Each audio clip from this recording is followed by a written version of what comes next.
de dezembro, de 27 de março de 2024. Vereador Carlos Alberto. Pela aprovação, presidente. Vereadora Fátima. Pela aprovação. Vereadora Marleide. Pela aprovação. Vereadora Jane.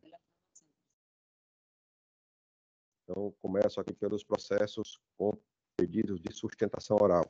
Chama a julgamento a apelação civil 019-4474-62.2019. Apelante Unimed do Ceará e apelado Mila Ribeiro dos Santos. Tendo em vista aqui a presença da Unimed no polo como apelante, eu vou transferir aqui para a presidência para o desembargador Carlos Alberto. Muito bem, presidente. Assumo a presidência interinamente, dada o pedimento do desembargador Everar. O processo é de minha relatoria e a doutora Évila de Oliveira, pelo apelante, pede para fazer a sustentação. Doutora Évila, tudo bem? Doutora, Vossa Excelência dispensa a leitura do relatório.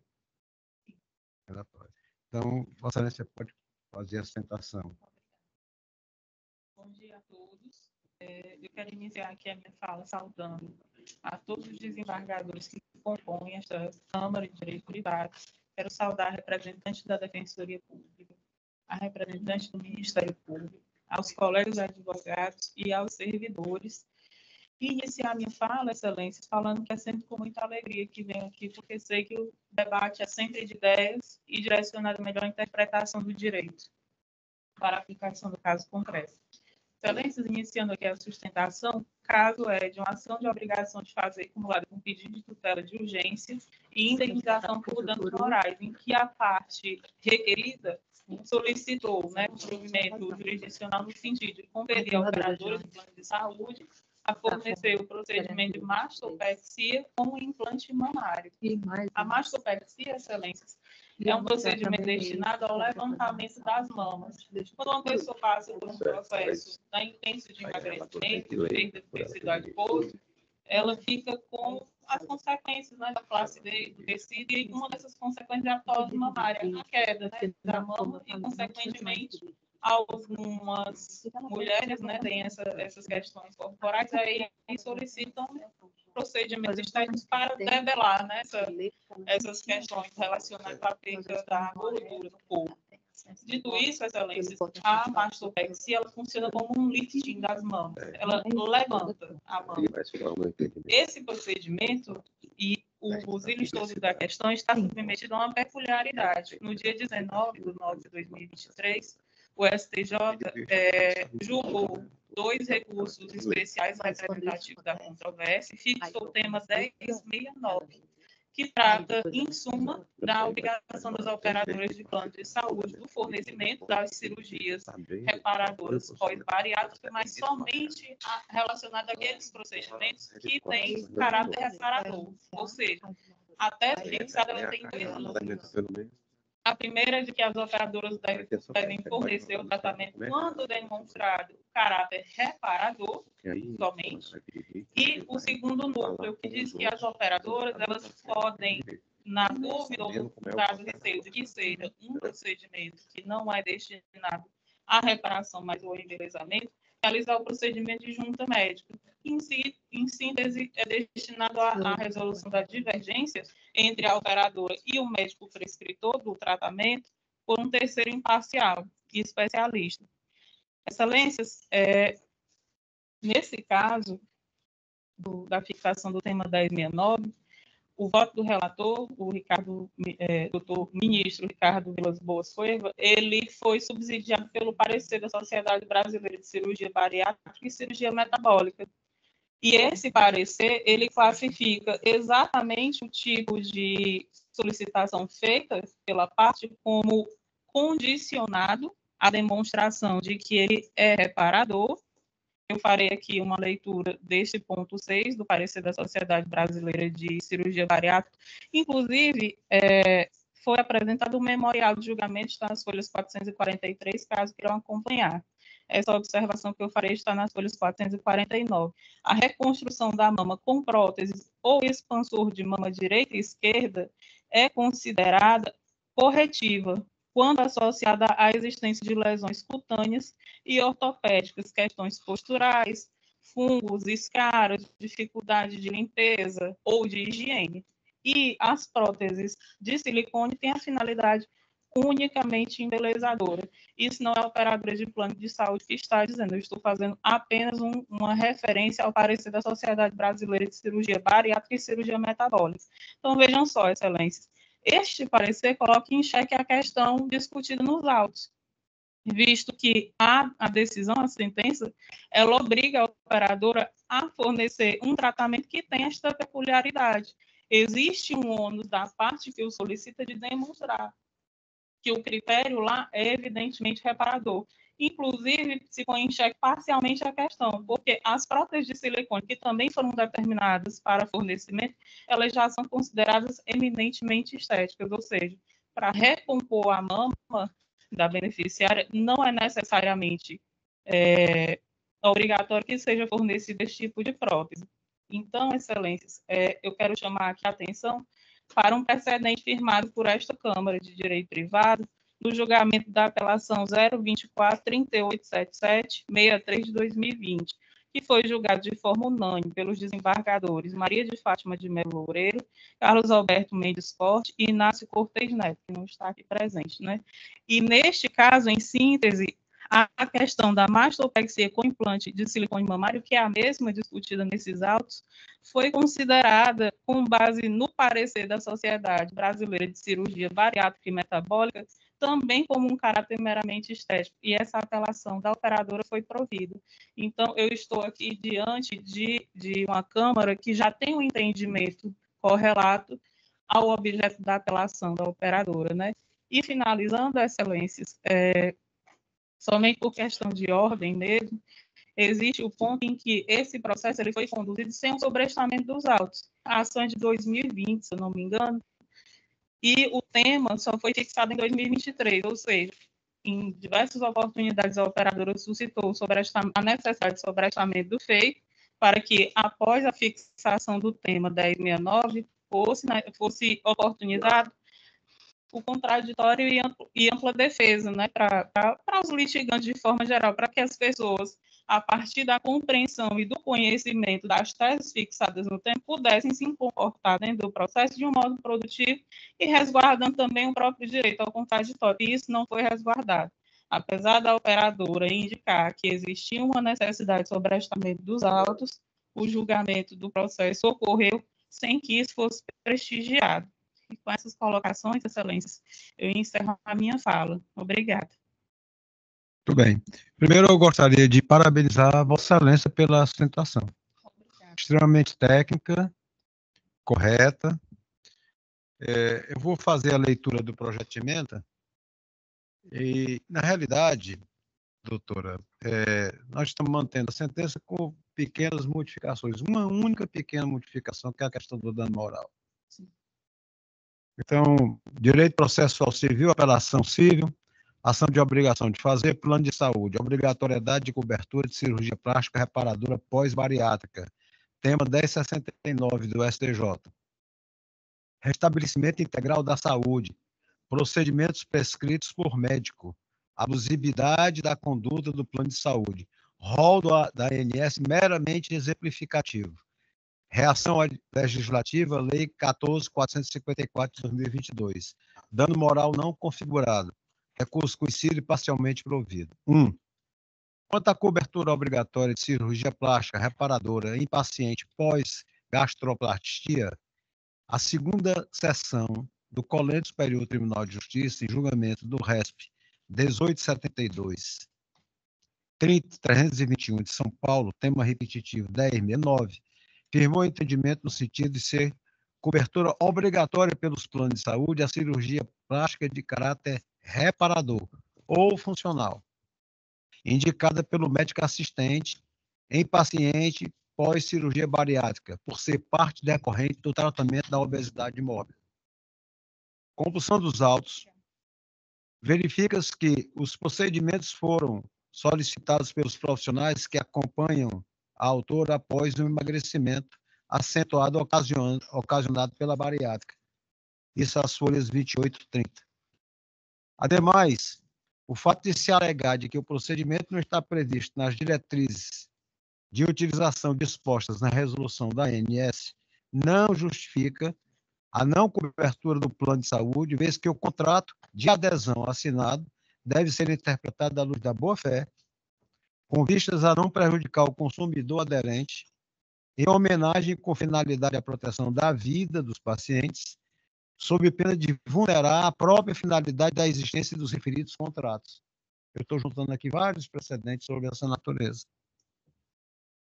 Em apoio ao entendimento ora apresentado, nos termos do artigo 51, incisos 4 e 15 do Código de Defesa do Consumidor, são consideradas abusivas as cláusulas contratuais que coloquem o consumidor em desvantagem exagerada ou que estejam em desacordo com o sistema de proteção ao consumidor e acabem por colocar a vida do consumidor em risco. O plano de saúde não pode se recusar a custear tratamento prescrito pelo médico, pois cabe a este definir qual é o melhor tratamento para o segurado. Esvaziada essa sequência de fundamentos, a tese de que o rol da ANS fosse taxativo, eis que a jurisprudência pacífica entende por indicar que se trata de rol exemplificativo, bem como a reação legislativa criada pela Lei 14.454, de 2022, elucidou referida controvérsia. Em caso, tem-se a indicação inequívoca de procedimentos apelada, folhas 28 e 30, portanto, vinculando o fornecimento por parte do plano de saúde, sob pena de infirmar a própria finalidade contratual, ou seja, resguardar a saúde e a vida do paciente. Não obstante, os procedimentos não podem ser considerados meramente estéticos, haja vista os abalos psíquicos, inclusive físicos, causados pela cirurgia bariátrica que necessitam de reparo. Quanto aos danos morais, cumpre ressaltar que há situações em que existe dúvida jurídica razoável na interpretação da cláusula contratual, de forma que a conduta da operadora, ao optar pela restrição da cobertura sem ofender os deveres anexos do contrato como a boa-fé, não pode ser reputada ilegítima ou injusta, violadora de danos imateriais, o que afasta qualquer pretensão de compensação por danos morais. Estou juntando aqui decisões da ministra Maria Isabel Galotti, da 4ª turma, ministro Raul Araújo, ministro Moura Ribeiro, ministra Nancy Andrighi.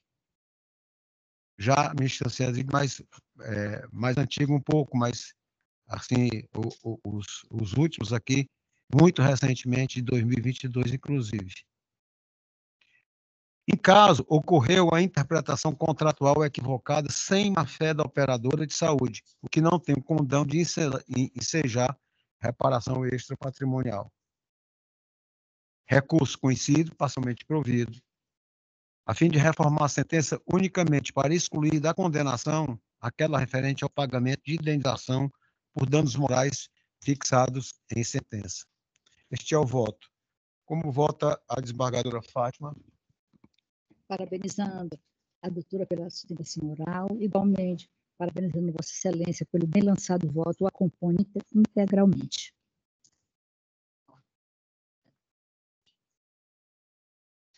Como vota a desembargadora Jane Ruth? Acompanho o relator, presidente. Muito bem, então declaro a Câmara, à unanimidade, conhece o recurso e dar-lhe parcial provimento. Muito obrigado, viu, doutor? Obrigada, Excelência. Bom dia.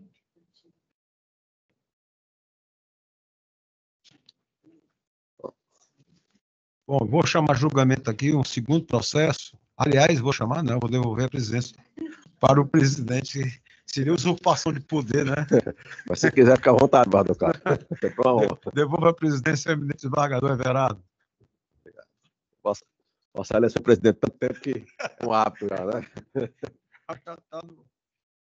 Eu vou chamar julgamento a apelação civil 0255839-15.2022. A relatoria do eminente desembargador Carlos Alberto, apelante Janaína Lins Araruna Dib e apelado Banco Santander S.A. e outro. Pede para sustentar pela apelante a doutora Evanile Aguiar. Bom dia, doutora. Bom dia ao senhor doutor presidente, desembargador Everardo Lucena, ao eminente relator, desembargador Carlos Forte, a desembargadora Maria Fátima Loureiro, desembargadora Jane Ruth, a doutora Marleide Maciel, a representante do Ministério Público, doutora Suzane, a representante também aí da Defensoria Pública, aos demais serventuários aqui presentes, colegas advogados, recebam meus sinceros cumprimentos. Bem, trata-se de uma... Só um minuto, eu vou passar a palavra para o relator conduzir o julgamento, para ele indagar da questão do relatório. O relatório, eu peço... Não, deixa eu fazer algumas considerações iniciais aqui, doutora. A primeira pergunta é essa. Vossa Excelência dispensa a leitura do relatório. Sim, sim. A segunda é assim, Vossa Excelência tem um prazo para fazer a sua sustentação e fique bem à vontade para fazer. E antes de fazer esse julgamento, e antes mesmo de fazer a sustentação, eu quero externar aqui a alegria e a admiração pelo trabalho de Vossa Excelência. Obrigada. A tenacidade na condição de advogado, estiveram no meu gabinete várias vezes, conversaram comigo, a sensibilidade relativamente ao tema, né? E a persecução nos interesses dos seus clientes. Então, eu quero fazer já preliminarmente essa ressalva ao tempo que lhe concedo o prazo de 15 minutos para fazer a sua sustentação. Fique à vontade. Muito obrigada, Excelência. Trata-se de um recurso de apelação contra uma sentença advinda da 28ª Vara Civil aqui da comarca de Fortaleza, em que o meritíssimo juiz ele julgou, né, extinto presente feito, uma ação de consignação em pagamento com pedido de tutela, sem resolução do mérito. Então, o que eu trago aqui, né, perante essa colenda turma, é que a apelante ela firmou um contrato com o banco, que é o apelado, o Banco Santander, de um contrato de um financiamento imobiliário, contrato este de um imóvel, que é o objeto, né, do tal contrato, que fica no Eusébio, e que é um lugar onde ela mora até hoje com suas 2 filhas. Nesse sentido, vale mencionar que a venda e a compra deste imóvel é no valor de R$ 570.407,99. E como foi pago tudo isso, né? Teve um recurso próprio de entrada, o valor que tinha no FGTS, o valor pago das parcelas ao banco e depósitos judiciais, estes de uma decisão judiciária dos valores incontroversos, que se encontra nas folhas 159 aí nos autos, e a purgação da mora, que foi dada em 20/7/2022, ou seja, o total todo que foi pago, meritíssimos, foi no valor de R$ 629.582,86, ou seja, foram pagos mais de 100% do valor do imóvel. Vale destacar aqui que esses pagamentos eles estavam sendo pagos em dia, esses valores controversos, e a purgação da mora ela foi paga bem antes, né, um dia antes do leilão. Vale ressaltar que o banco apelado ele iniciou um processo de execução extrajudicial do imóvel, em que a apelante ela nunca foi citada pessoalmente, né, antes da consolidação desse imóvel. E face a essa consolidação do imóvel, da propriedade, insta a destacar ter sido indevidamente ilegal, pois a apelante ela nunca esteve em mora e nunca foi notificada pessoalmente. Se não, vejamos, é passível de anulação, tendo em vista que o banco apelado, repita, se ela nunca foi notificada pessoalmente, e, além do mais, não houve uma notificação válida. E isso já é matéria consolidada eu trouxe aqui um julgado, né, ementa de apelação civil, ação anulatória de consolidação de propriedade de imóvel, alienação fiduciária, procedimento executivo extrajudicial, ausência de notificação pessoal dos devedores. Esse descumprimento ele é elencado pela Lei 9.514/97 e a decisão foi mantida. No artigo 26 dessa mesma Lei 9.514, a prévia constituição em mora do devedor, concedendo-lhe um prazo para purgar a mora, é requisito essencial para a consolidação da propriedade. A razão, meus desembargadores, excelências, é que, no direito legalmente, né, garantido da purgação da mora, eu, enquanto patrona da apelante, entrei em contato com o escritório de advogados do banco, que é o escritório Pinho Advogados e Associados, que representa o banco consignado, através de uma ligação telefônica ocorrida na data de 15/7/2022. Na ocasião, falei com a doutora Natália, que se identificou como responsável pelo contrato, e representante do banco, eu pedi para que fosse informado os valores para a realização da purgação da mora. E esta simplesmente se quedou informar, porque disse que a apelante não teria mais direito, pois o imóvel já estava consolidado. Dito isto, esse processo lograva uma cadeia de vícios. E, após a negativa do banco, né, da purgar a mora,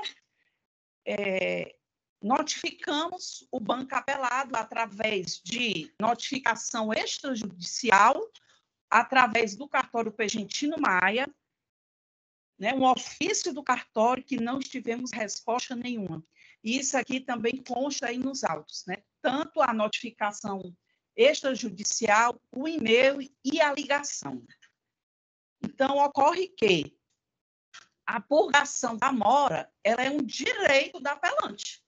O entendimento que é adotado pelo STJ, né, sendo subsidiário ao decreto 7066, reconhecendo o direito do devedor ao exercício da purgação da mora após a intimação e um decurso de prazo de 15 dias. Se não, vejamos, eu trouxe aqui um julgado do ministro Paulo de Tasso, um recurso especial número 18.156, né, que diz que a purgação da mora é cabível até a assinatura do ato de arrematação, como já é bem frisado na Lei 9.514 de 97, que a purgação da mora após a consolidação da propriedade em nome do credor fiduciário impossibilita, né?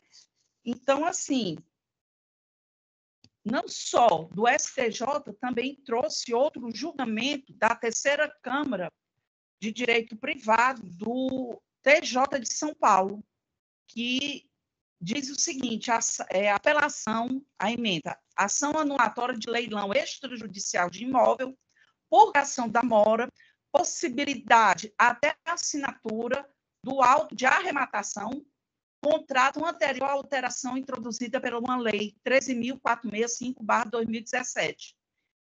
Esse recurso também foi improvido. Então, exceto afirmar que esse contrato com a garantia fiduciária, ele não se extingue com a consolidação da propriedade em favor do agente fiduciário, mas sim após a alienação do bem imóvel por meio de leilão público a partir da lavratura do auto de arrematação. Ademais, essa lei 9.514 de 97, ela permite a aplicação subsidiária aos artigos 29 a 41 do Decreto-Lei 7066 aos contratos de alienação fiduciária. Com base nisso, não há qualquer objeção da purgação da mora até a arrematação. a recusa do banco apelado, Vossas Excelências, assenta-se que a hora apelante ela obtém um valor e efetuar o pagamento referente à quitação integral deste imóvel da integração da dívida. Porém, pasmem, o banco apelado ele procedeu a dar continuidade e a execução com a realização de 2 leilões, certo?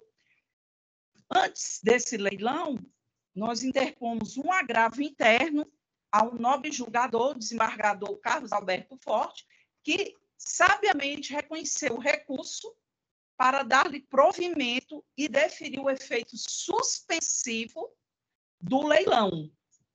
E mesmo com essa ordem judicial da suspensão do leilão para a venda do bem, o banco, no dia 21/7, colocou o bem, né, ao leilão e também na data de 2 de agosto de 2022. Assim, restou que essa dívida contratual ela for amortizada através da purgação da mora dia 20 de julho de 2022. E o banco realizou esse leilão extrajudicial, mesmo diante da liminar concedida.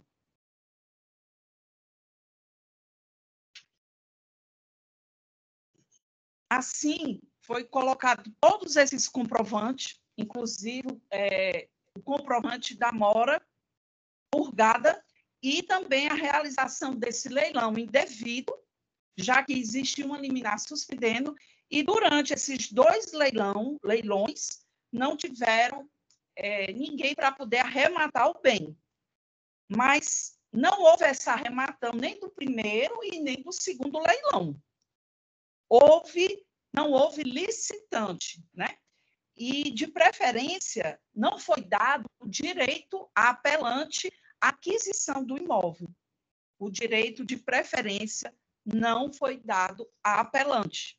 Nos termos do artigo 27, parágrafo 2º, a linha B da Lei 9.514/97, que diz que, após a verbação da consolidação da propriedade fiduciária no patrimônio do credor fiduciário e até a data realizada do segundo leilão, é assegurado ao fiduciante o direito de preferência para adquirir o imóvel, por preço correspondente ao valor da dívida. E essa dívida ela foi toda sanada, e, nesse sentido, ao verificar a matrícula do imóvel em total desobediência desses atos de vícios, né, ilegais cometidos pelo banco, o imóvel ele foi vendido 7 meses depois para a pessoa do senhor José Flávio Paula de Lima Filho, na data de 9/2/2023, isto é, 7 meses após a purgação da mora efetuada pela apelante.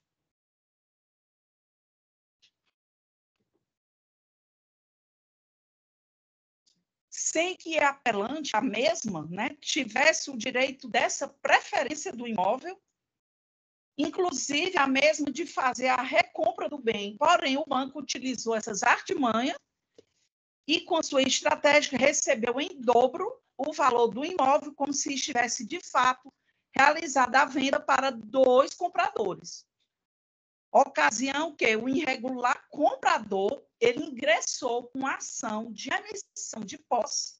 Ação essa que está tramitando no primeiro grau, lá na comarca do Eusébio, e a magistrada concedeu a reintegração e a emissão com a expedição de mandato para que, no prazo de 60 dias, o imóvel fosse desocupado. De fato, a legislação já bem batida, aplicada ao caso, que é a Lei 9.514/97, assegura ao terceiro adquirente a reintegração de posse do imóvel. Entretanto, existindo ações que buscam o reconhecimento da declaração de nulidade do procedimento de execução com fundamento na exigência de notificação do devedor, o que não houve e em nenhum momento ela houve essa notificação pessoal.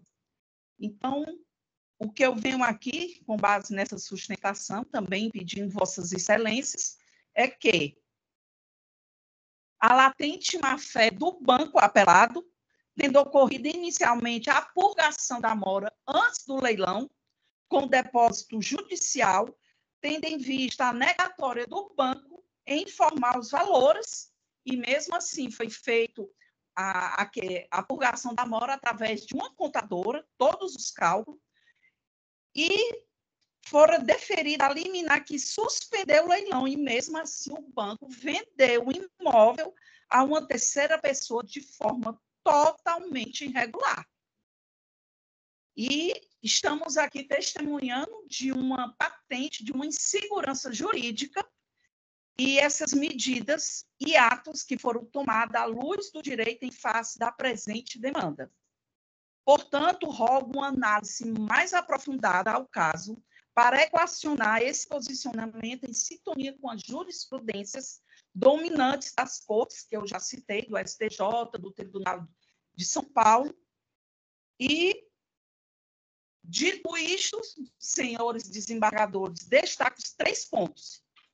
Que o posicionamento desta colenda turma seja enquadrado aos fatos aqui definidos, portanto, merece especial atenção a vossas excelências.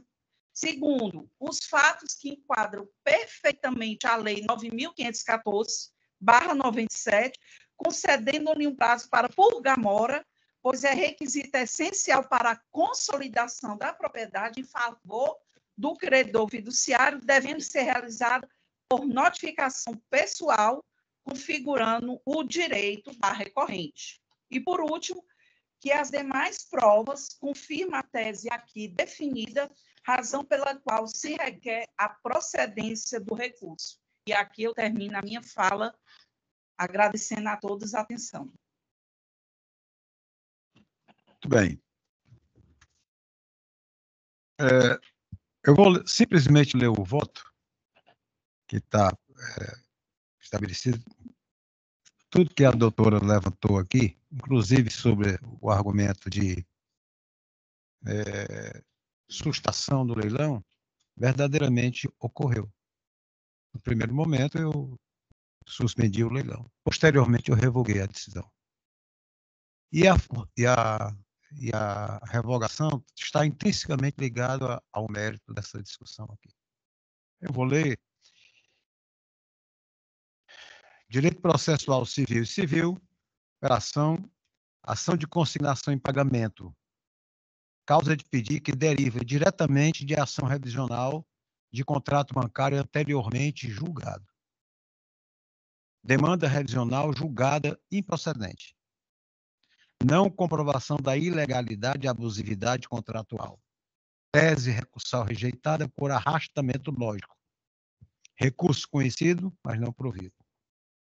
1.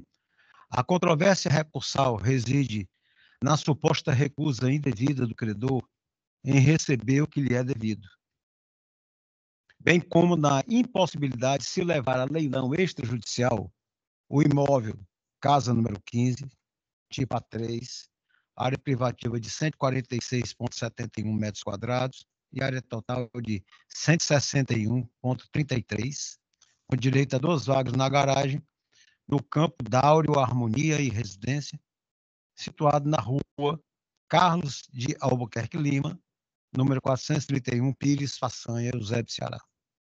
Compulsão dos autos. Verifica-se que a parte apelante alega que o montante de R$ 192.296,72 é suficiente para a purgação da mora, realizando o depósito do referido valor conforme comprovante de pagamento às folhas 66. Destaque-se que o resultado da presente lide está intrinsecamente ligado ao julgamento lançado nos autos da ação revisional número 017, 5831, 27/2017, 8060001, no qual se manteve o resultado da sentença, restando afastado da tese de ilegalidade e abusividade contratual, ao passo que não restou comprovado vício contratual. Aquela ação. Desta feita, restou evidenciado que os valores depositados correspondem à planilha de cálculos elaborados unilateralmente, de modo que contrariam os valores indicados no contrato inicialmente firmado, já considerado válido e exigível na ação revisional número 017-5831/2017. Cumpre ainda salientar que a decisão proferida no tocante à suspensão do leilão se deu a título de cautela, em caráter precário, a fim de evitar a irreversibilidade do quadro fático à época.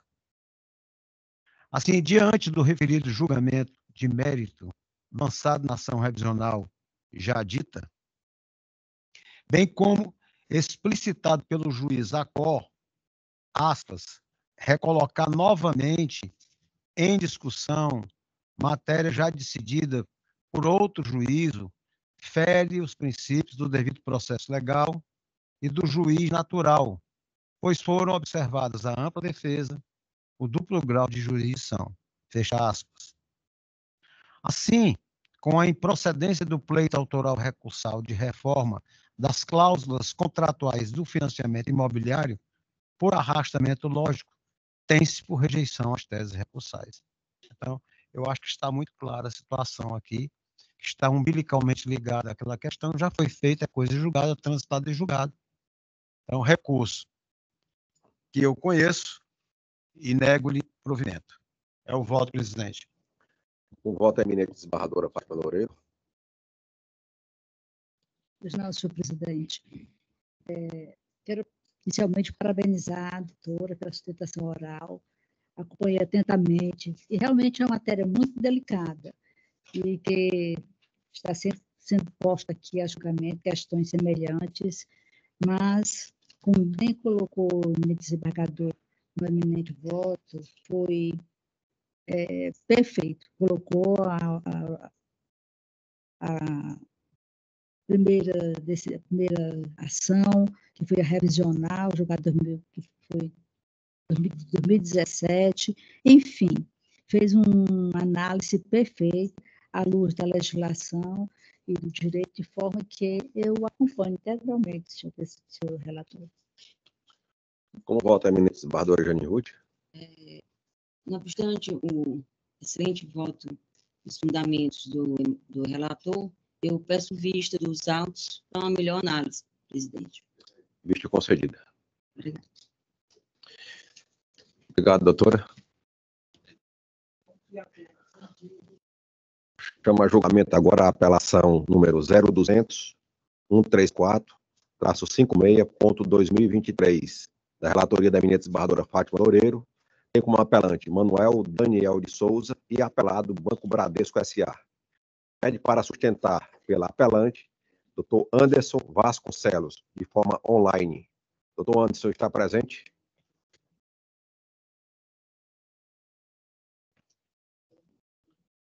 Vou chamar novamente.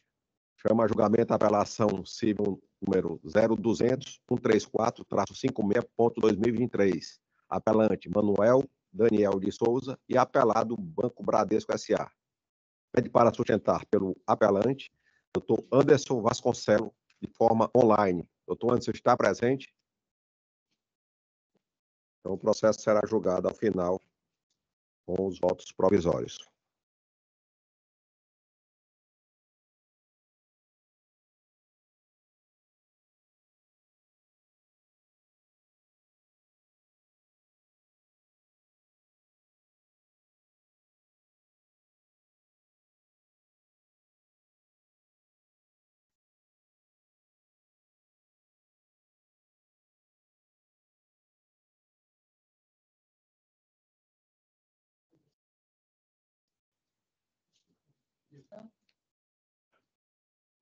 Pede para sustentar pela parte apelada o doutor Bruno de Oliveira.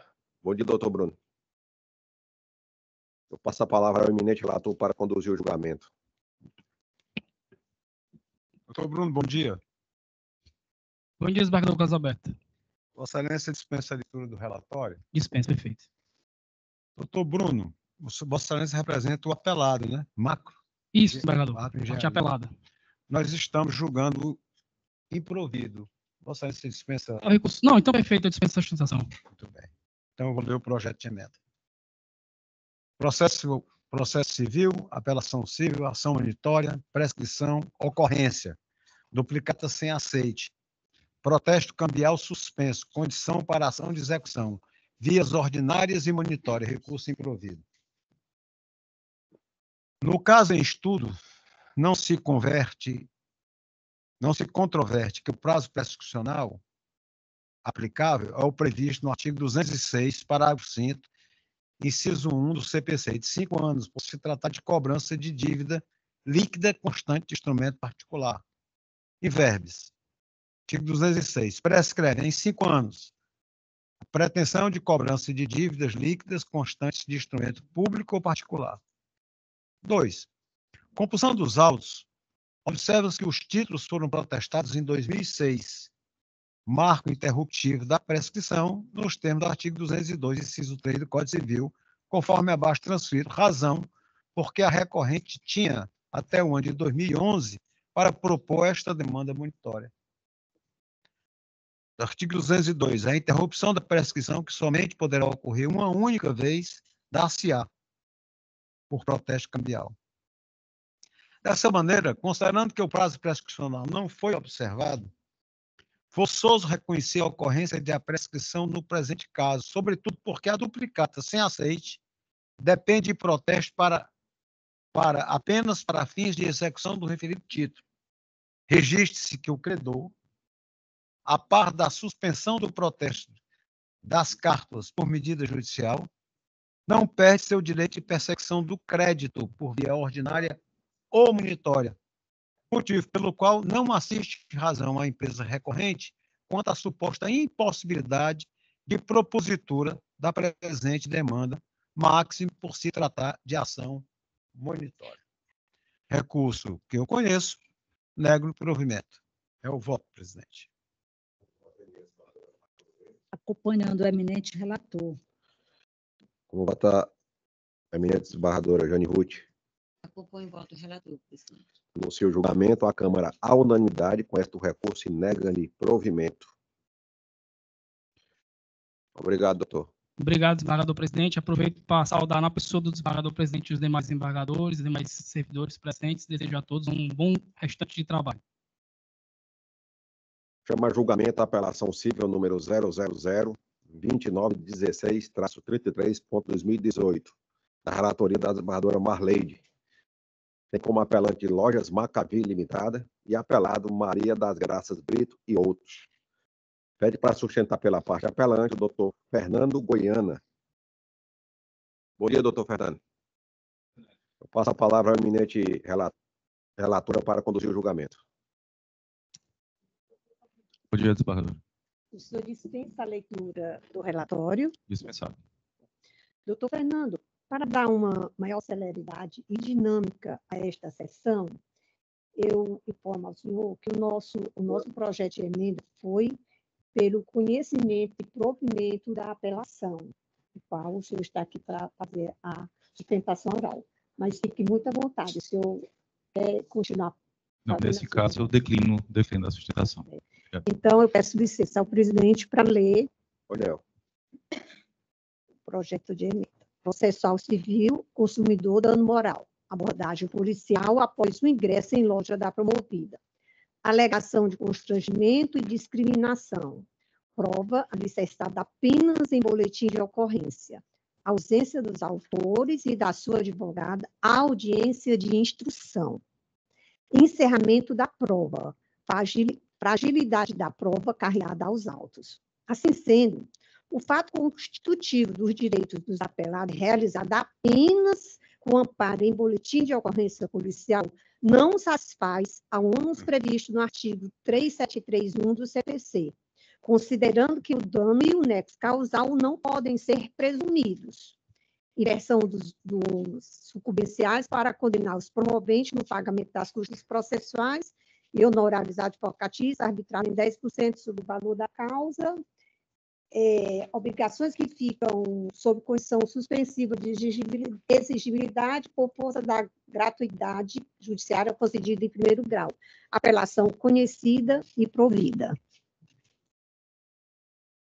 Como vota o eminente Bardora Carlos Alberto? Acompanho integralmente o voto da relatora, presidente. Como vota a eminente Bardora Fátima? Acompanhando o voto da eminente relatora, senhor presidente. No seu julgamento, a Câmara, à unanimidade, conhece do recurso para dar-lhe provimento. Obrigado, doutor Fernando. Obrigado, excelência. Bom dia a todos. Bom trabalho. Bom dia.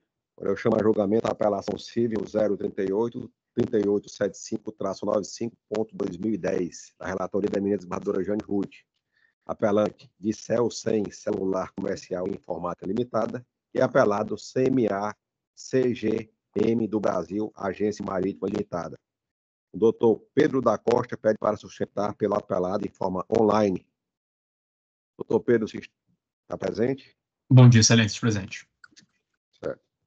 Então, eu passo a palavra para a eminente relatora conduzir o julgamento.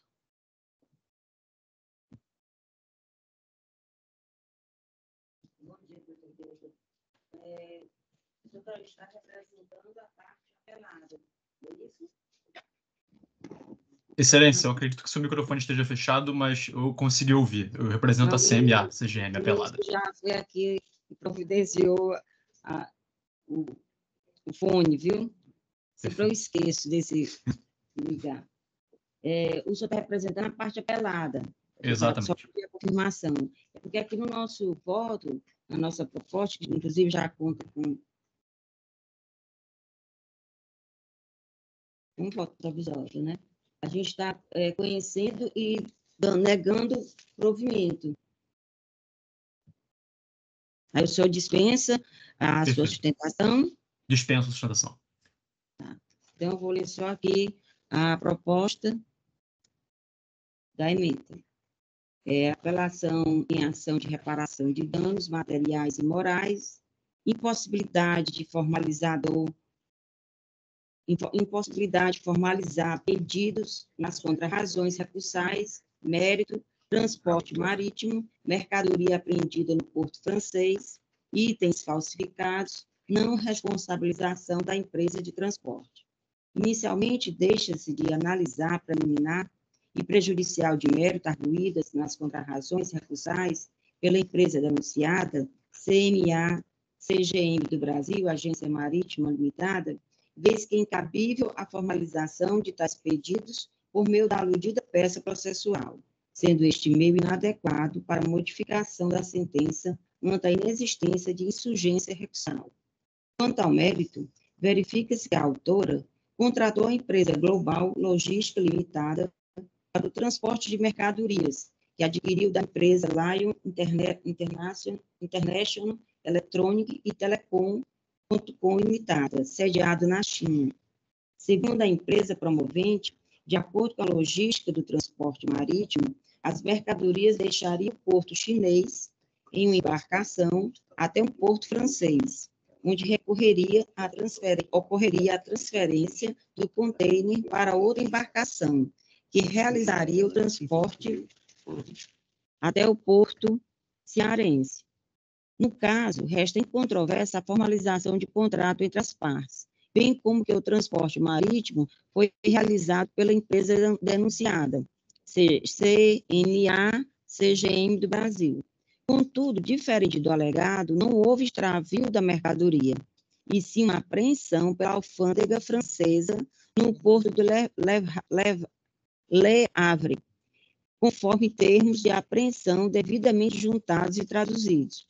No aludido termo, fica comprovado que 9 paletes de carga foram apreendidos por transportarem carga falsificada, fato este que não foi algo de insurgência da réplica e no recurso, artigo 436, inciso 1 e 2 do CPC, portanto, incontroverso, recurso conhecido e desprovido. É como voto que submeto à apreciação dos eminentes pares.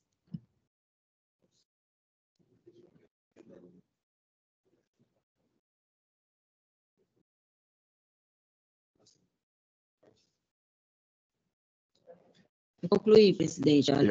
Eu acompanho integralmente a eminente relatora e como vota a desembargadora Marlene. Acompanho integralmente a eminente relatora, ratificando o voto provisório. Então, eu anuncio o julgamento, a Câmara, à unanimidade, conhece o recurso e nega-lhe provimento.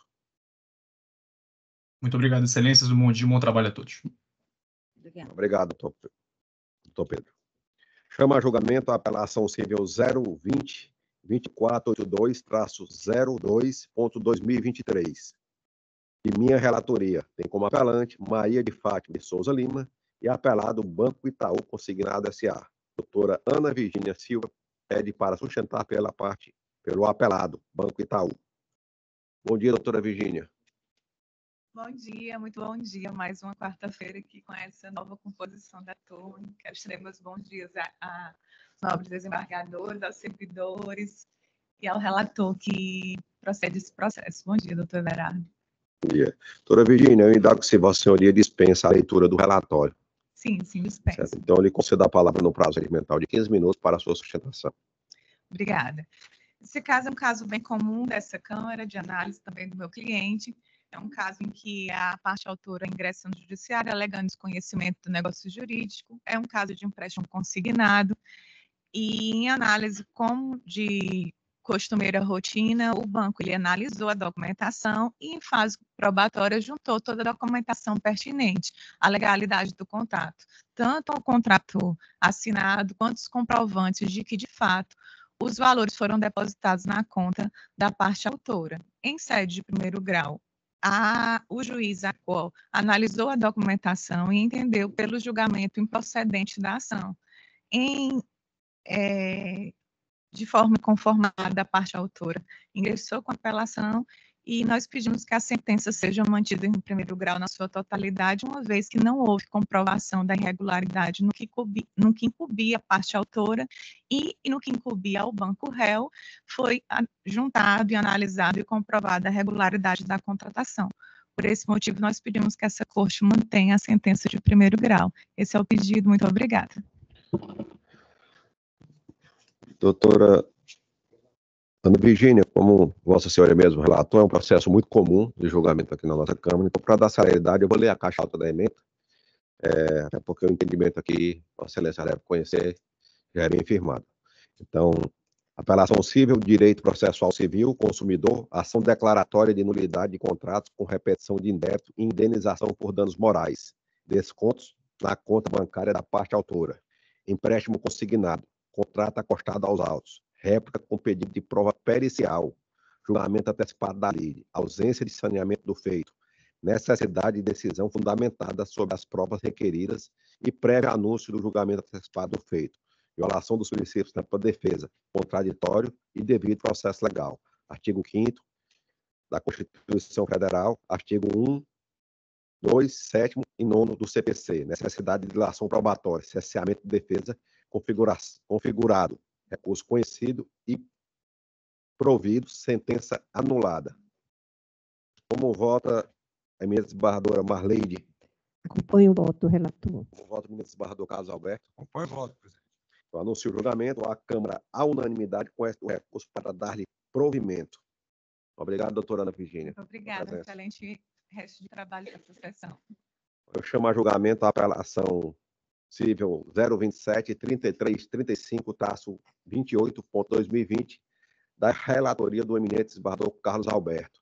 Tem como apelante a Apivida Assistência Médica Limitada e a apelada Maria Gabriele Soares da Silva. O doutor Jaime de Morano pede para sustentar pelo apelante, a Apivida.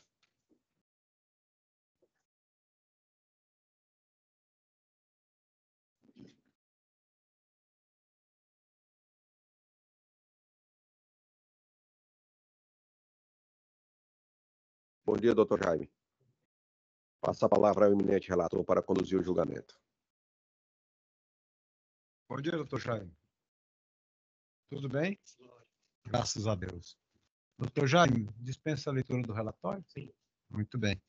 Pode fazer sua sustentação. Primeiro, desejar um bom dia a todos os desembargadores. A gente vai entrar para a pauta das desembargadoras. Certo. queria primeiro fazer um arrazoado fático, né, do resumo da lei, que, na verdade, já está sob uma demanda ajuizada pela senhora Maria Gabriela Soares, assistente de saúde da polícia, cuja lei foi submetida à redação de secretariado, sendo que agora o seu médico com a realização dos procedimentos de dermopectomia de coxa, dermopectomia de bolso, correção de formatose, distrofia de bolso, pontos, pulviplástica mamária. Depois de uma defesa contundente da ré, a ação foi tomada como procedente, né? E foi condenada, além de fazer os procedimentos e ter que custear os procedimentos, ele foi condenado a pagar uma indenização de R$5.000, certo? Por danos morais.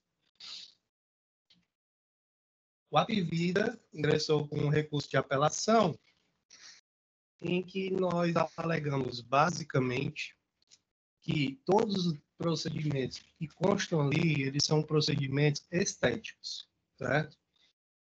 Se nós pegarmos, por exemplo, a dermolipectomia, ela só é obrigatória. Verifica-se que o magistrado de piso atestou em sentença que o procedimento requerido seja obrigatório. Esse configura listado na atual resolução normativa 428/2017. Ocorre que essa resolução ela é condicionada à DUT número 18, né? Então, a DUT ela é muito clara, dispor que, por tempo desse procedimento, a parte deveria apresentar o abdômen avental, e não era a situação, certo? Por isso que ela foi negada pelo plano, alegando ser um procedimento meramente estético. Os outros procedimentos que ela solicita também, como podistrofia de dorso, flancos, pulbe, plástica mamária e dermolipectomia das coxas, são, de fato, procedimentos essencialmente estéticos, e a negativa ela decorre pelo fato de não constar no rol da ANS, certo? Essa foi a negativa do plano. O que embasa também é a Lei Federal 9.656/98, que é clara ao excluir da cobertura obrigatória dos planos de saúde qualquer procedimento com fim estético, o seu artigo 10, inciso 1.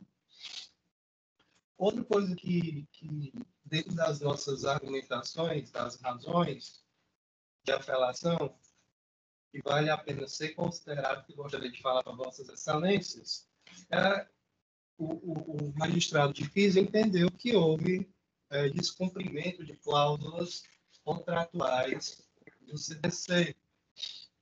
E a nossa argumentação é que não há defeito nenhum na prestação de serviço, e o contrato, muito embora seja de adesão, ele é muito claro, sem pegadinhas, informando todas as nuances, muito transparente do que seria coberto ou não pelo plano. Então, não há o que se falar de descumprimento de normas do CDC. Então, o contrato em tela, ele reveste-se da mais plena licitude, certo? Falando agora dos danos morais, excelências, que foi condenado, a empresa, a Apivida foi condenada a pagar R$5.000 de danos morais. É importante salientar que para que tenha a responsabilidade civil, é importante que se caracterize 3 elementos. Além do caso da gravidade da lesão suportada pela vítima e do nexo de causalidade, a conduta ilícita do agente. Então, no caso em Lissa, não há a conduta ilícita do agente, porque ele está amparado por lei, a ação negativa é amparada por lei pelo fato de se enquadrar como um procedimento estético.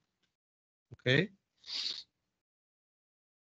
Por fim, excelências, eu gostaria de trazer a última argumentação, em que foi alegado que o procedimento se tratava de um procedimento de urgência, e ele não o era, certo? Por quê? Procedendo de análise muito superficial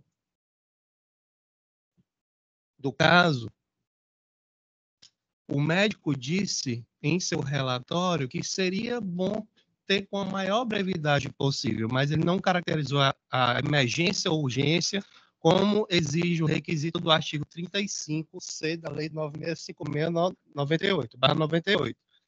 Então, inexiste, no caso, emergência ou urgência, no caso, em tela. E não consta nenhum documento, relatório médico ou documentos médicos que justifique essa urgência ou emergência. Assim, excelências, eu termino minha sustentação oral com base nas razões anteriormente apresentadas.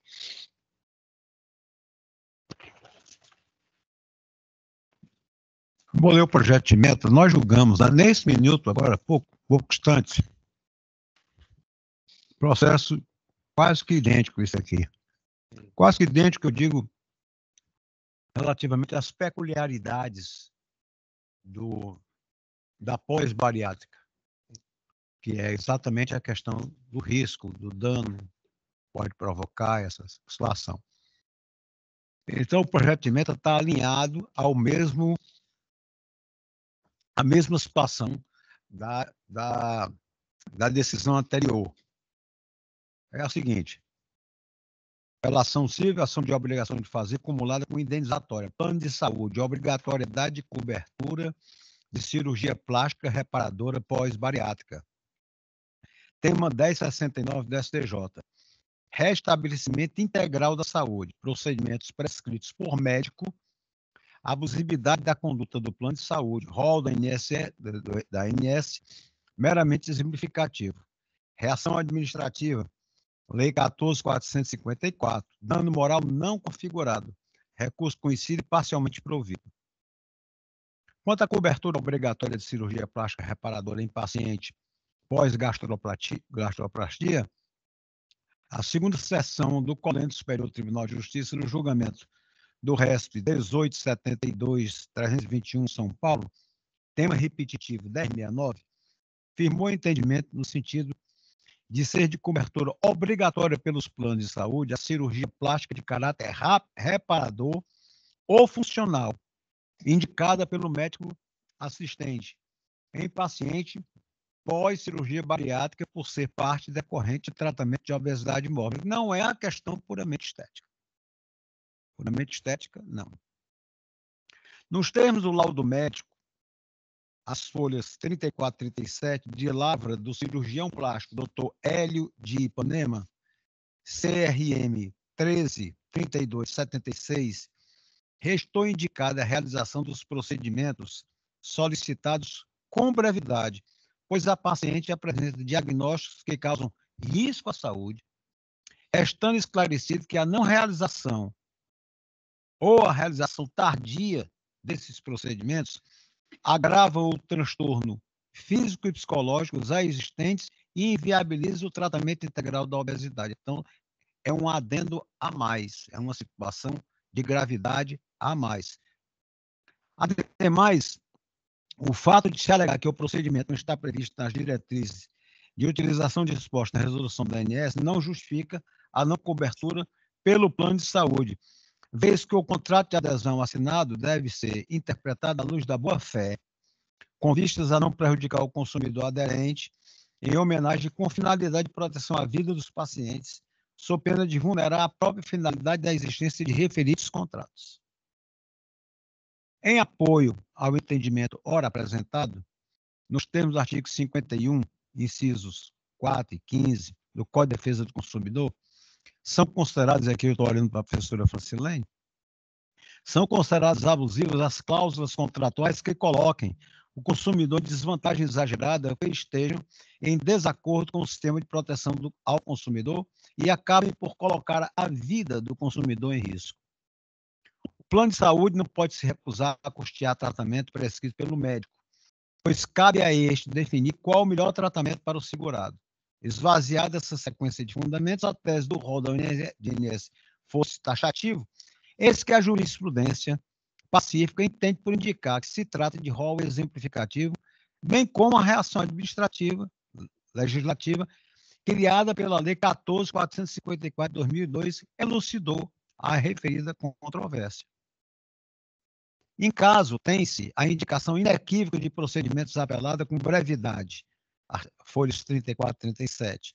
Portanto, vinculando o fornecimento por parte do plano de saúde, sob pena de infirmar a própria finalidade contratual, ou seja, resguardar a saúde e a vida do paciente. Não obstante, os procedimentos não podem ser considerados meramente estéticos, haja vista abalos psíquicos comprovados por laudo pericial psicológico, acostado às folhas 38 e 40, inclusive físicos, causados pela cirurgia bariátrica, necessitam de reparo.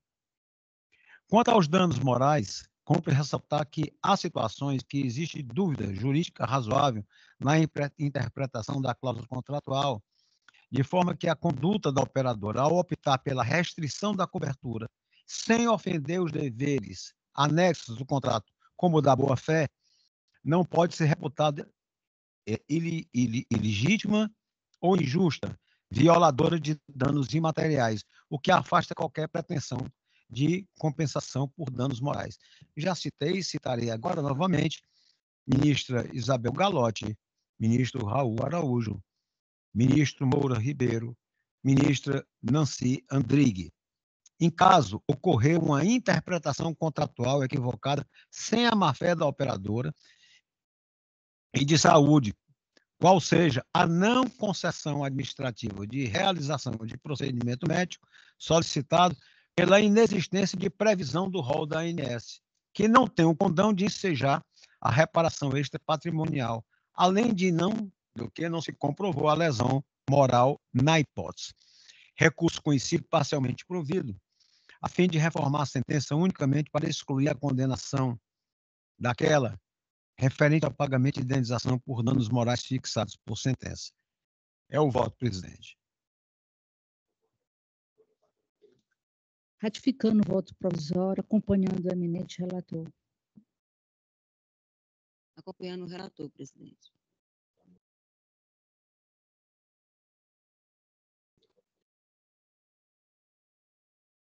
Doutor Jaime.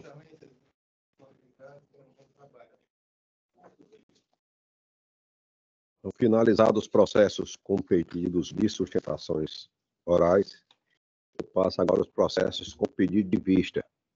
Senhor presidente, peço vênia, eu não sei se o momento é este ou seria o seguinte, para apresentar um voto que não foi disponibilizado a tempo. Ah, certo. Então vamos aqui. Então, eu vou anunciar.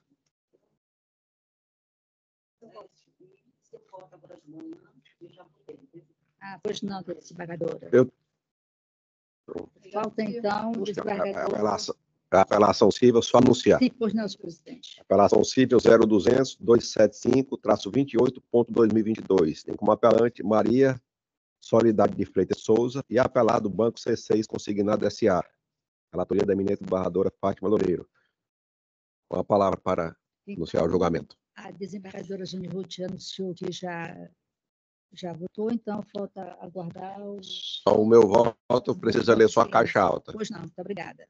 Apelação civil, empréstimo consignado, insurgência da parte autora, assinatura impugnada pela autora, ônus da prova da parte ré, tema 1061, ausência de produção de prova pericial pelo réu, licitude da contratação não comprovada, dano moral configurado, contra indenizatório, observância à razoabilidade e proporcionalidade, devolução dos valores descontados, conforme entendimento firmado pelo STJ, em recurso repetitivo, paradigma do RESP 676-608, Rio Grande do Sul, recurso da autora conhecido e parcialmente provida. É como voto, senhor presidente, Acompanho integralmente Vossa Excelência e anuncio o julgamento. A Câmara, à unanimidade, conhece do recurso para dar parcial provimento. Agora eu chamo a julgamento os processos com pedido de vista. O primeiro processo que eu chamo é da sessão passada, é a apelação civil 000-3360-46.2006. Tem como apelante RMG e outros, e apelada AMG da SS e outros. Passo a palavra para a eminente relatora. Senhor presidente, a desembargadora Jane Ruth já anunciou que pede vista, não é isso? E eu passo, então, a leitura aqui da caixa alta da ementa. Ok. É isso, senhor Sim, presidente? só para que a gente possa anunciar o resultado do julgamento e a pedir vista. É o número 135. É 135. Isso. É.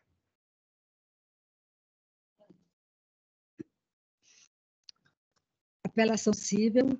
Trata-se de uma apelação cível, uma ação anulatória do registro civil de nascimento, pais registrais já falecidos, ausência de provas da inexistência de vínculos de socioafetividade e dos vícios de consentimento, erro e falsidade, recurso conhecido e desprovido, sentença mantida, honorários advocatícios majorados, nos termos do parágrafo 11 do artigo 85 do CPC. Em caixa alta, em resumo, é esse o projeto de ementa lançado. Então, a palavra para a eminente desembargadora Jane Ruth, gestora. Inclusive, eu já votei esse processo, provisoriamente. Certo. Como já foi comunicado. Já Então, acompanhando a relatora? Sim. Então, anuncio o julgamento. Então, como vota, sou eu que voto. Então, eu também acompanho integralmente, já tinha votado, e anuncio o julgamento. A Câmara, à unanimidade, conhece do recurso e nega-lhe provimento. Gostei. Só aqui uma parte. Foi não. A desembargadora Jane Ruth, os seus argumentos foi providencial, e eu agradeço a Vossa Excelência. Aqui é isso. Então, eu chamo aqui a julgamento outro pedido de vista, que é a desembargadora Jane pediu vista antecipada do voto provisório, e eu peço para que a relatora leia o voto. É um agravo de instrumento 063-821-21-58.2023. Tem como agravante GBFF e agravado MAVF, representado por SP de VR. A palavra é eminente relatora. Que esse que tem pedido já... Pedido de vista antecipada. Né? Então, para ficar registrado, eu faço aqui a leitura só do projeto da caixa alta, Perfeito. Do projeto de ementa que está se lançado.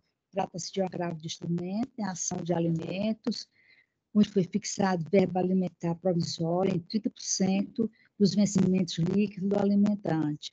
Necessidade presumida, filho menor de idade, impossibilidade de pagamento não evidenciada, o advento de nova prole por si só não se presta à comprovação da incapacidade do alimentante para auxiliar no sustento do filho de relacionamento anterior, incidência do princípio da paternidade responsável, recurso conhecido e improvido, decisão mantida, e esse projeto aqui de voto, de ementa, foi lançado com um objetivo, trata um grave de instrumento, de facilitar até um acordo na ação de fornecimento. Certo. Como vota, a desembargadora Jane Ruth anuncia o pedido de vista. Está tudo certo. Certo. Então, eu vou aguardar o pedido de vista da desembargadora Jane. Certo. Só depois, Inclusive, tem esse pedido de retirada de prova. Certo. Então, finalizados os processos com pedidos de vista, eu anuncio agora os processos retirados de mesa. Processo da relatoria da eminente desembargadora Maria de Fátima de Melo Loureiro. Apelação civil 0023825.2010. Apelação civil 0258684-88.2020. E a apelação civil 0050601-54.2021. Processos retirados de mesa da relatoria da eminente desembargadora Jane Ruth. Apelação civil 021-3964-12.2015 e apelação cível 0347-259-73.2000. Apelação cível 0145848 2017. Agora, os processos retirados de pauta. Processo da relatoria do eminente desembargador Carlos Alberto. Agravo de instrumento 062 264-80.2024. Processos retirados de pauta da eminente desembargadora Maria de Fátima de Melo Loureiro. Operação civil 060-3119-75.2000. E apelação civil 015-3497-96.2017. Processos retirados de pauta de relatoria da eminente desembargadora Maria Marleide. Apelação civil 019-4091-84.2019. E agravo de instrumento 062-1749-79.2023. Todos os demais processos pautados para essa sessão que foram julgados por votos provisórios agora são considerados definitivos por unanimidade, de acordo com o voto dos eminentes relatores.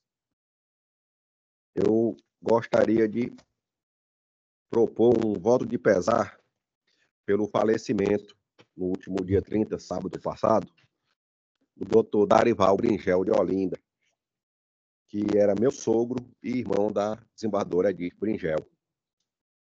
O doutor Darival foi um dos fundadores do sistema Unimed estadual, tanto da Unimed Fortaleza como da Unimed Ceará. Estava em atividade ainda como presidente da Unimed Ceará, certo? Há 4 mandatos, há 24 anos, presidente da Unimed Ceará. Certo? E foi durante 12 anos presidente da Unimed Fortaleza e durante 4 anos diretor comercial da Unimed do Brasil e diretor comercial também da Unimed Norte-Nordeste. O doutor Darival era o dirigente do sistema Unimed mais antigo em atividade. Certo? Todos já tinham saído do sistema e tinham falecido. Certo? Era um homem com uma visão muito empreendedora, foi responsável pela construção do Hospital Regional Unimed, o hospital que nós temos hoje, que é o hospital de maior referência no estado. Certo? É o maior hospital em termos de estrutura física e estrutura técnica. Certo? Recentemente, o doutor Darival também construiu hospitais e redes credenciadas no interior do estado, já que a Unimed Ceará tem a sua atuação e abrangência no interior do estado. O doutor Darival construiu o Hospital do Vale do Jaguaribe, um hospital no Pecém, e estava construindo também um hospital na Serra da Ibiapaba. Então, o Darival tinha uma visão muito empreendedora e sempre dedicou a sua vida ao cooperativismo médico. Todos nós sabemos que o cooperativismo ele não tem fins lucrativos. Então, o doutor Darival tinha essa verdadeira paixão de fazer, no sentido de sempre atender bem ao usuário, certo, do plano de saúde, que ele por 40 anos esteve à frente, como também gerar emprego e renda para a classe médica, que era o propósito dele com a criação da Unimed. Eu me lembro que o doutor Darival me contava que quando ele foi fundar a Unimed, ele era médico pneumologista, trabalhava a semana toda, e nos finais de semana ele pegava uma pranchetazinha com a ficha de operado e batia na casa dos médicos, perguntando: você não quer se filiar aqui à Unimed? E os médicos diziam: o que é a Unimed? A Unimed é uma cooperativa que nós vamos prestar serviço e tal. E assim ele foi e transformou a Unimed no que a Unimed é hoje. É claro que passaram outros com ele, não foi só ele, teve vários colaboradores. Ele tinha essa característica de agregar muito, de ter um espírito de liderança muito grande. E só para vocês terem uma ideia, a Unimed ela tem um faturamento hoje anual de 2 bilhões de reais. É o maior plano do estado do Ceará. A Unimed Fortaleza é a terceira Unimed do Brasil, certo? Só atrás da Unimed de Minas Gerais e da Unimed de São Paulo. Certo? Eu tive a honra e o prazer de conviver com o doutor Darival durante 25 anos. É o tempo que eu tenho de convivência com a minha esposa. Certo? E aprendi com o doutor Darival 3 coisas que eram características dele, certo? E que é reconhecido por todos. Primeiro, ele tinha a família acima de tudo. Ele tinha vários amigos, mas o foco dele, tudo dele era a família.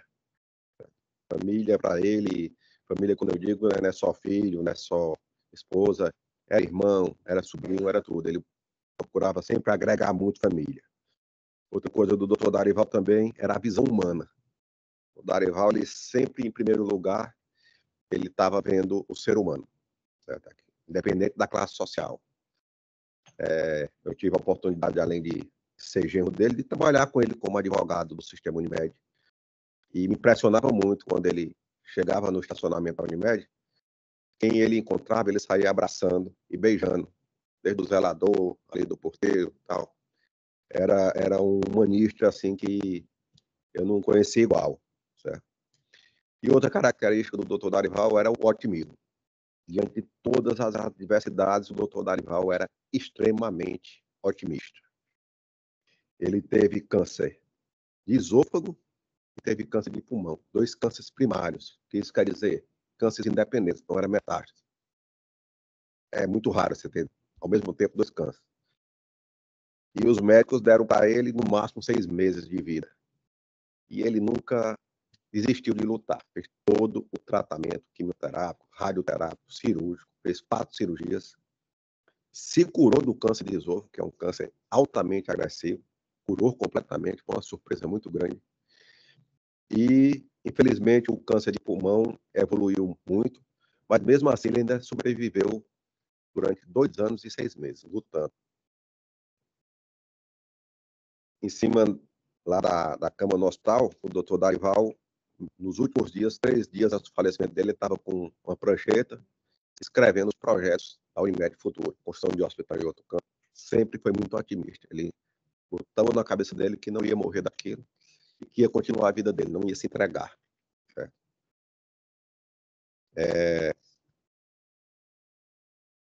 O Darival foi um verdadeiro pai para mim. Assim, eu perdi meu pai com 62 anos, muito jovem, e bem antes, até antes do falecimento do meu pai, o Dr. Darival já tomou essa função de pai. Não só para mim, mas para todos os genros que faziam parte da família dele. Certo? Voltando a essa questão do otimismo, eu também não conheci uma pessoa que tinha uma força mental tão grande como ele tinha. No dia que antecedeu o falecimento dele, o Dr. Darival chamou a família, ele era pneumologista, e sabia que o pulmão dele tinha falido.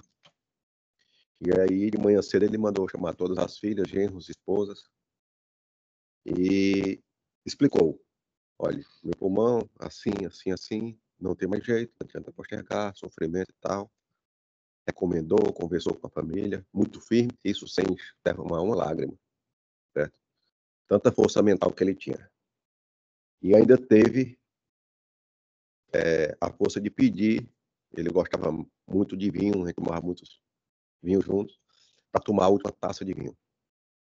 E eu levei uma garrafa de vinho para o hospital, abri, servi uma taça para mim, uma taça para ele, uma taça para o meu cunhado, e tomamos essa taça de vinho, foi o último ato dele, e aí ele já pediu para ser sedado, e no dia seguinte partiu. Então, assim, eu fiz questão de contar essa história do Darival, porque tem gente que não conhece, ele é muito conhecido, mas tem gente que não conhecia de forma tão profunda.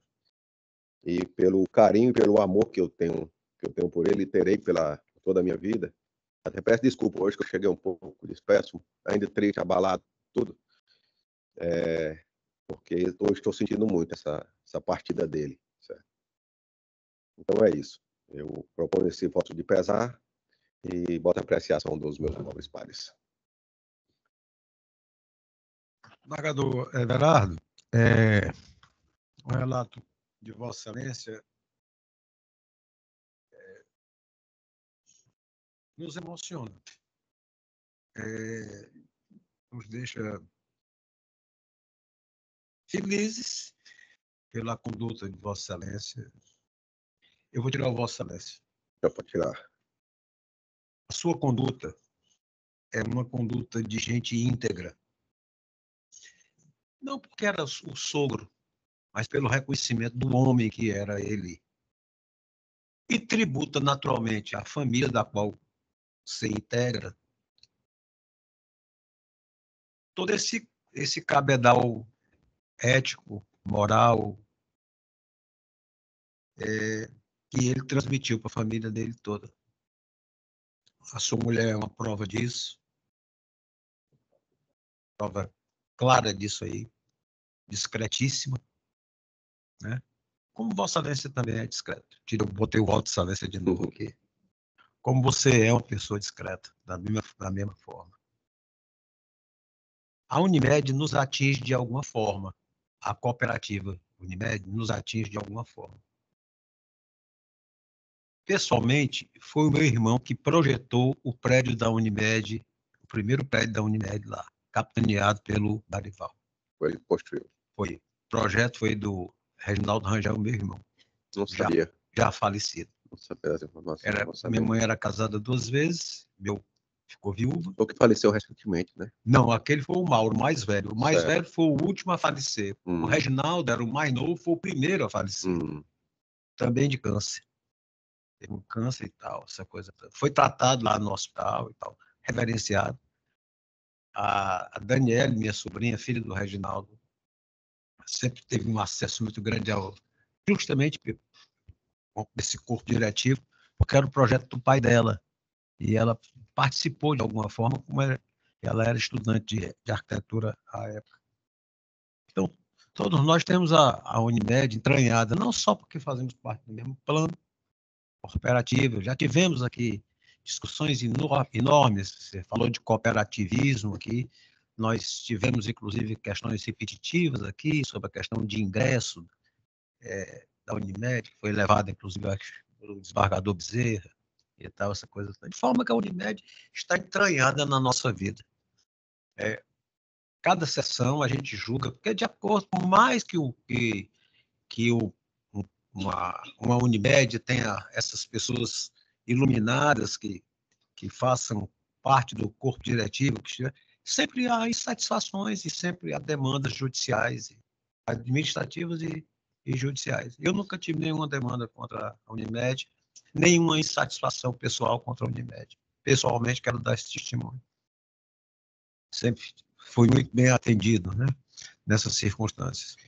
Então, com essas palavras e essas considerações que estão muito aquém da que você disse hoje aqui, estão muito aquém, não chegam perto pelo seu testemunho, pelo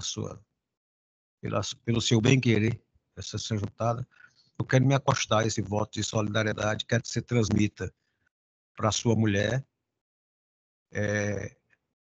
pessoalmente, essa minha manifestação, independentemente da decisão aqui da nossa Câmara. Então, me acosto integralmente, por favor, transmita para a sua mulher esse nosso voto aqui de pesar, sentimento. Obrigado, vereador Carlos. Vereadora Fátima. Pois não, senhor presidente. Acompanhei atentamente o seu relato. Inicialmente, eu quero apresentar aqui meus sentimentos, porque realmente, quando se perde assim, da convivência com essa separação, é uma dor profunda. E dizer que, como falou do vereador Carlos Alberto, realmente a Unimed faz parte da nossa história de vida. Quer dizer, eu particularmente estou com a Unimed há quase 40 anos, quer dizer, uma vida, né? E a figura do doutor Darival realmente foi está presente. Eu escutei, já não conhecia assim, pessoalmente, só de vista, mas escutei muito falar dele, até por conta da desembargadora Edith. E eu quero aqui me acostar ao voto de pesar e deixar aqui registrado os nossos sentimentos. É só. Obrigado, Estou emocionada, viu? Eu estou sentindo a sua emoção. Você conseguiu me emocionar profundamente. Muito obrigado, vereadora Jane. Como disse o desembargador Carlos Alberto, foi emocionante o seu relato, né? Eu não consigo nem esconder a emoção. E não conheci, lamento não ter conhecido, né? Fiquei impressionada com uma pessoa tão incrível, né? Que deixou assim, um legado tão grande, né, moral, espiritual. Também me solidarizo com o voto pesar, e também não sabia, quando eu vi no grupo que foi colocado, o nome da sua esposa, eu achei que era tio, não imaginava, assim, que era o genitor, né, e seu sogro, né, então, daí, porque o sentimento que deixou, né, da falta dele e da passagem. Mas é isso. Muito obrigado, Me Janinha. solidarizo pela sua dor também. Muito obrigado pela solidariedade. A dona Marleide.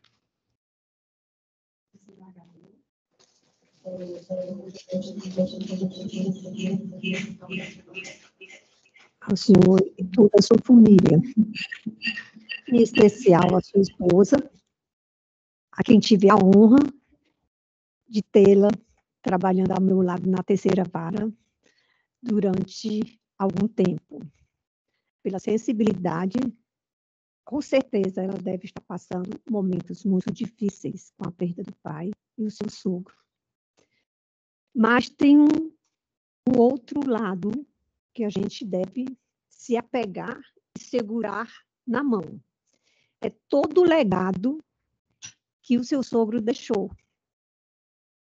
Primeiramente para a família, pela honradez, pela condução da família, o senhor é exemplo disso, né? Tê-lo como pai. Quando a gente tem um sogro como pai, é porque realmente bate no coração da gente, certo? E também o legado que ele deixou, não só para o Ceará, mas para o Brasil todo, no sonho que ele teve e tornou realidade. E deixou para todos nós uma entidade como a Unimed, né? Então, eu não sabia até então que ele era o seu sogro, mas eu tenho uma passagem para aqui testemunhar com relação ao seu sogro.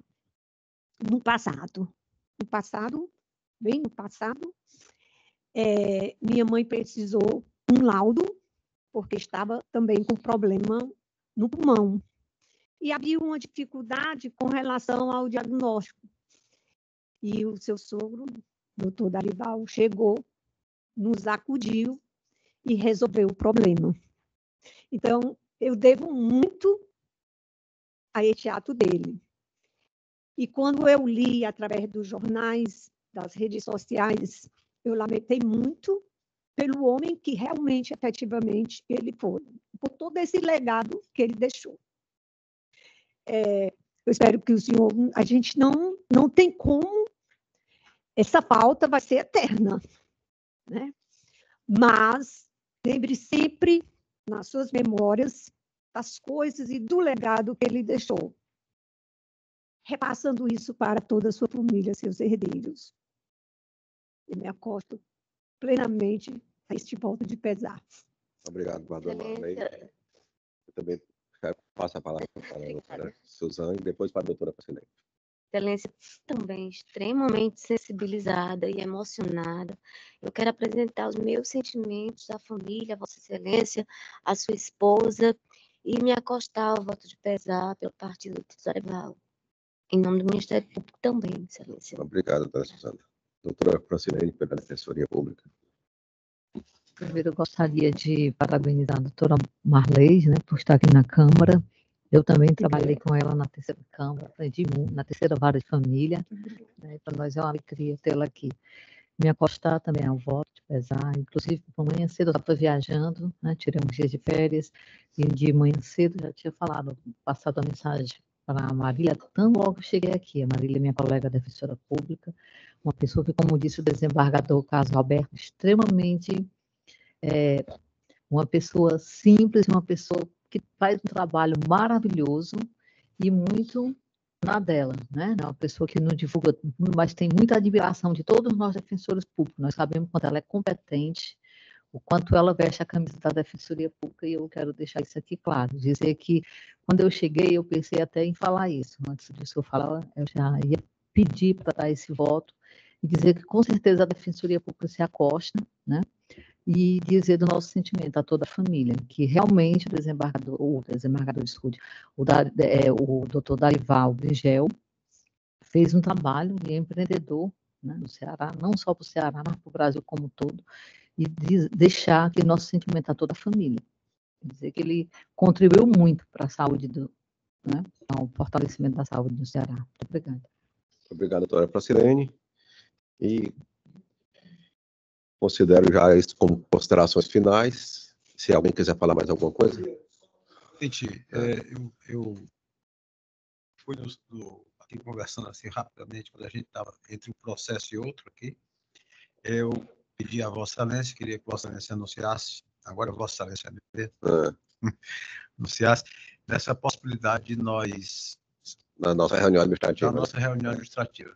Interessante nós fazemos isso. Que dia é?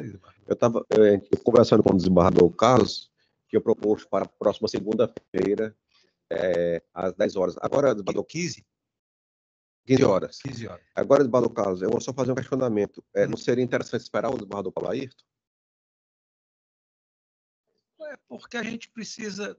Porque, na realidade, a gente já tinha uma questão, porque nós estamos aqui com a desembargadora Jane Ruth, inclusive eu conversei com a desembargadora Fátima Loureiro a respeito de um conflito de competência que nós tínhamos e tal, e a desembargadora, na hora, porque já havia assim, o posicionamento seu, meu, da Jane Ruth e do Paulo Ayrton, do próprio Paulo Ayrton. Certo. E a desembargadora imediatamente, não, aqui é o princípio do colegiado, já entrou também no entendimento, na questão de partilha de bens Pode ser. Em execução, em cumprimento de sentença, relativamente à questão da competência, se é juízo familiar ou se é juízo civil. Então, essa matéria já foi passada. Eu imagino que a gente possa fazer